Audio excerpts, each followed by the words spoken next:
Hello student, welcome back again. एक question है हमारे पास। एक बच्चे का डाउट है। आपके भी कोई डाउट है तो आप कमेंट सेक्शन में मुझे पूछ सकते हैं। तो यहाँ पे देखिए दो फोर्सेस हैं, F1 और F2। वो किसी बॉडी पे एक्ट कर रहे हैं, ठीक है। बॉडी पे एक्ट करें, किसी पे एक्ट करें, कोई फर्क नहीं पड़ता है। उसका रिजल्टेंट R1 है। बोलता है कि अगर F2 को भैया मैंने डबल किया तो नया रिजल्टेंट बन जाएगा R2। और R2 जो है F1 के साथ 90 डिग्री बनाने लगेगा। तो प्रूफ करो कि R1 और F2 एक्चुअली बराबर होंगे मैग्नीट्यूड में। ध्यान दीजिए, मैग्नीट्यूड की बात की गई है। तो हम वेक्टर साइन अवॉइड करेंगे। कैलकुलेशन जब भी हम करते हैं वेक्टर साइन अवॉइड करते हैं, क्योंकि मैग्नीट्यूड की बात की गई है।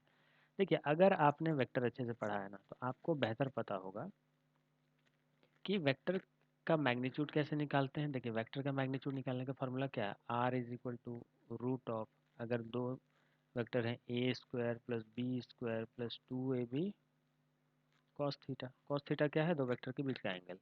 दो वेक्टर के बीच का एंगल कैसे निकालते हैं, मैंने पहले भी बताया, अभी भी बताता हूँ। सपोज स्पेस में दो वेक्टर हैं, एक वेक्टर ए है, दूसरा वेक्टर बी है, ऐसे। ओके, और ये एक वेक्टर ए है। एंगल निकालने के लिए क्या करना है, जैसे है इस वेक्टर को, जैसा है वैसे ही आपको उठाना है और यहाँ पर ला करके टेल टू टेल मिला देना है। इस कंडीशन में इन दोनों के बीच में जो ये एंगल बनता है, यही एंगल बिटवीन वेक्टर होता है। अब आप समझिए एक बात, अगर मैं इस वेक्टर को यहाँ से उठाऊं, ओके, सेलेक्ट नहीं हो रहा है। अगर मैं इस वेक्टर को, अगर ये जो वेक्टर है, मैंने एंगल तो पता कर लिया कि थीटा है। तो अगर मैं इस वेक्टर को यहाँ से उठाऊं और उठा करके इसके हेड पर रख दूं, ओके, ये क्या था, ये वेक्टर हमारा बी था, और फिर इसके टेल से हेड तक मिलाऊं, तो ये हमारा रिजल्टेंट बनता है। ये सबको पता है, बच्चे बच्चे को पता है, फिजिक्स पढ़ रहे हैं इतना तो पता होना चाहिए। और ये एंगल हमें पता है, ये थीटा है। ये एंगल क्यों थीटा है, क्योंकि देखिए हमने यहाँ पर अभी रखा था इस वेक्टर को, इस बी वेक्टर को यहाँ रखा था, तो एंगल थीटा बन रहा था। और इसी बी वेक्टर को हमने बिना हिलाए, बिना मतलब शेक किए, मैंने उठा करके यहाँ पर रखा है। तो आपको नहीं लगता ये कोरस्पॉन्डिंग एंगल वाला केस हो गया। दो लाइन अगर ऐसे पैरेलल होते हैं तो ये कोरस्पॉन्डिंग एंगल होता है कि नहीं बराबर, ये थीटा तो ये थीटा। आई होप इतना आपको पता होगा। तो इसलिए क्या होगा कि, वेट अ मिनट, हमारा ये एंगल होगा थीटा। अब देखिए, इसको मैं आगे थोड़ा प्रोसीड करा देता हूँ और इसका कंपोनेंट यहाँ से ड्रॉ करता हूँ। ओके, मतलब ये जो वेक्टर हमारा बी है, ध्यान दीजिए मैंने सिर्फ मैग्नीट्यूड लिया है, मैंने सिर्फ बी लिया है, इसके साथ कोई वेक्टर साइन नहीं है। तो ये कंपोनेंट क्या कहलाएगा, ये कंपोनेंट कहलाएगा बी कॉस थीटा। ये परपेंडिकुलर यहाँ वाला कंपोनेंट क्या कहलाएगा, ये कंपोनेंट कहलाएगा बी साइन थीटा। और एक्चुअली ये कंपोनेंट तो इसी लेंथ के बराबर हो जाता है, इसलिए हम इसको भी बी साइन थीटा कहते हैं। अब स्क्वायर करके ऐड करने पर ये मिल जाता है। और ये जो एंगल होता है ना, डेल्टा या फाई जो भी मान सकते हैं, ध्यान दीजिए ये ए के साथ बनाया जा रहा है।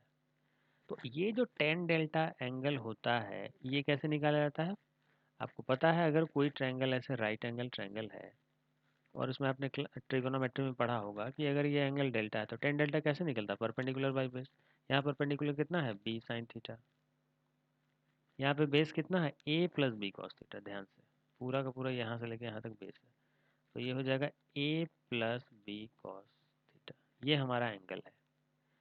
इतना मैंने बेसिक आपको बताया है। अब आते हैं क्वेश्चन पे, ठीक है। क्वेश्चन क्या बोलता है कि देखो भैया,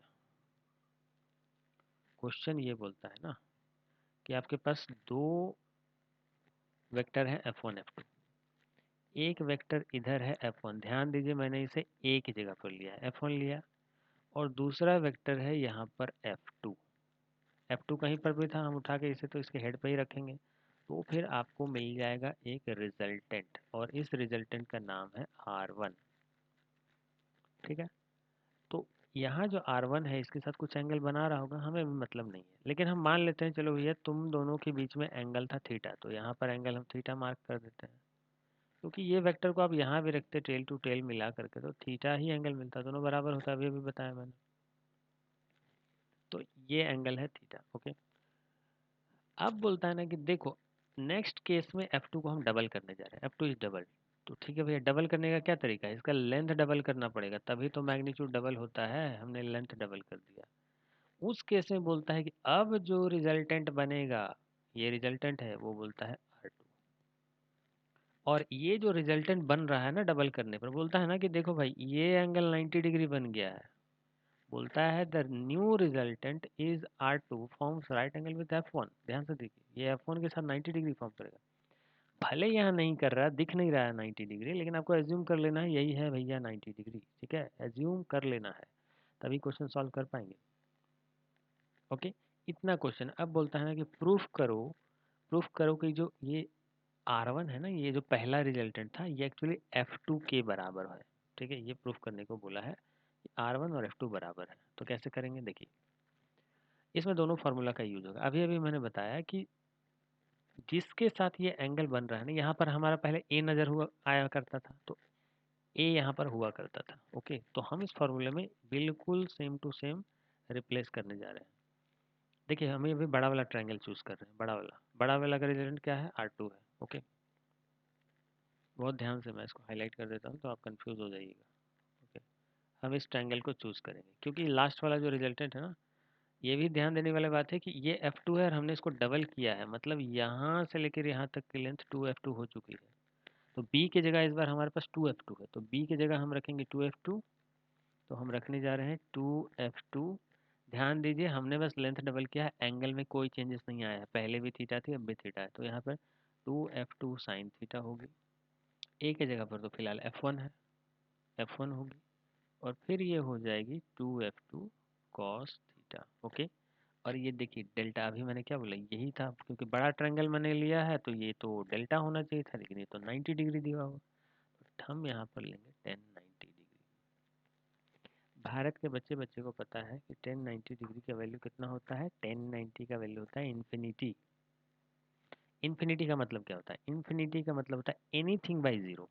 कहने का मतलब है दिल्ली, बॉम्बे, भारत, अमेरिका, कुछ भी न्यूमरेटर में हो सकता है, लेकिन भैया डिनोमिनेटर में तो जीरो ही होगा। तो सिंपल लैंग्वेज में बोलूँ तो मैं n/0 बोल सकते हैं इसको, n/0। और फिर से मैं इसको लिख देता हूँ 2F2 sine theta divided by F1 plus 2F2 cos theta. Okay, न्यूमरे अब देखिए ये दोनों बराबर है। अगर दोनों बराबर है तो न्यूमरेटर कंपैरिजन हो सकता है कि नहीं हो सकता है, क्यों, क्योंकि ये तो n है, n का तो वैल्यू ही हमें नहीं पता। हाँ, लेकिन डिनोमिनेटर मैं कंपेयर कर सकता हूँ, क्यों, क्योंकि ये ज़ीरो है और डिनोमिनेटर इधर भी ज़ीरो ही होना चाहिए तब।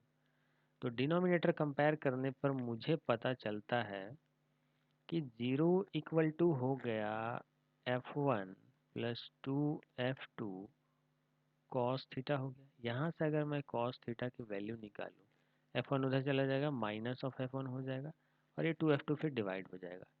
ये हमारा एंगल आ चुका है, इसकी ज़रूरत थी हमें। ओके, जो प्रूफ करना है, हमें क्या प्रूफ करना है कि भैया ये R1 जो है ये F2 के बराबर था, यही ना प्रूफ करना है। ये हमारा R1 है, ये हमारा F2, ये दोनों बराबर है, यही प्रूफ करना है। तो ध्यान दीजिए एंगल हमने निकाल लिया, प्रूफ करने के लिए इतना करना पड़ेगा।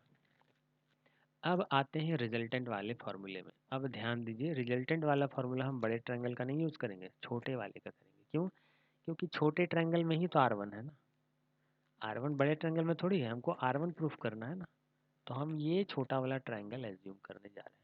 ओके, तो चलिए हम, तो छोटे ट्रायंगल के लिए अगर मैं रिजल्टेंट का फार्मूला लिखूं तो उसके लिए तो रिजल्टेंट जो होता है वो होता है R, क्योंकि यहाँ रिजल्टेंट R1 है तो R1 इज इक्वल टू हो जाएगा रूट अंडर पहला फोर्स का स्क्वायर, क्योंकि ए की जगह वही है, दूसरा फोर्स का square F2, 2F1 F2 cos theta. क्योंकि थीटा बदला ही नहीं है, एंगल डबल किया, लेंथ डबल किया था तब भी, और पहले भी थीटा का थीटा ही था। बस इस वैल्यू को उठा के यहाँ पे पुट कर दीजिए। जैसे आप वैल्यू पुट करेंगे आपका आंसर आ जाएगा F1 square F2 square plus 2 F1 F2 cos theta का वैल्यू कितना है, कॉस थीटा का वैल्यू है minus of F1 by 2F2। 2F2 cancel out, 2F2 cancel out, ये सब रूट के अंदर रहेगा, मतलब इसको टोपी पहना के रखना है फिलहाल। ये हमारा R1 है, ध्यान रहे। अगर ये F1 और F1 मल्टीप्लाई हो, क्या हो जाएगा F1 स्क्वायर। अगर ये दोनों मल्टीप्लाई हो तो हो जाएगा F1 स्क्वायर, मतलब F1 स्क्वायर और यहाँ का F1 स्क्वायर कैंसिल आउट। देखिए यहाँ पे माइनस साइन है, ये कैंसिल आउट हो जाएगा। क्या बच गया, f2 स्क्वायर बचा है, ये रूट के अंदर है, रूट से बाहर आ जाएगा। तो हो गया ना proof, r1 is equal to f2, यही हमें प्रूफ करना था। आई होप आपको समझ में आ गया होगा। कोई डाउट है आप कमेंट सेक्शन में पूछ सकते हैं, और फिजिक्स को एंजॉय करते रहिए। Thank you very much.